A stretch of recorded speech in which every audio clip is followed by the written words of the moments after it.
Masukara sei kwese kwa mganga mwere mzoa na simu fare kursi kwa mwere kursi ene nasinda nenya ino sota pana panya ino tipoe mkumana anusti passion java profita ya wangu vuma kuti profita sisadizie kuti profita wekupe aka rasika kudai so ndatichimuka nchifamba mchitendera social media wana mkumana akaposta mkuru wedu nyika ava kuda kutiti vabvisa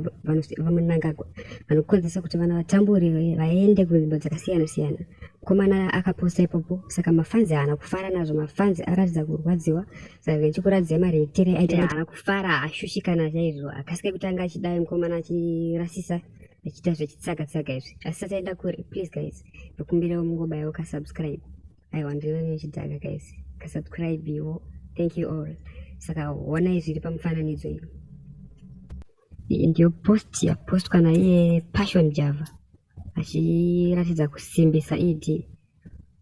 saka pazvinhu zvacho mukomana anofanira akabhadharwa but zvakaipisisa izvi chiunzwa mafanzi achipopota haana kufara nazvo guys nikuona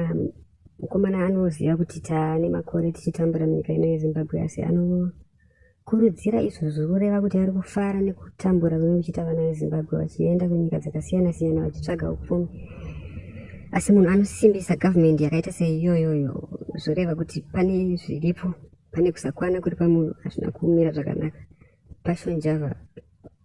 hatitarisiri kunge uchiita zvinhu zvakaipa kudaro unozvisimbisa kuti uri muprofita iyoyo but nasirege ngokulaina banga zviko zvaunochiitira izvi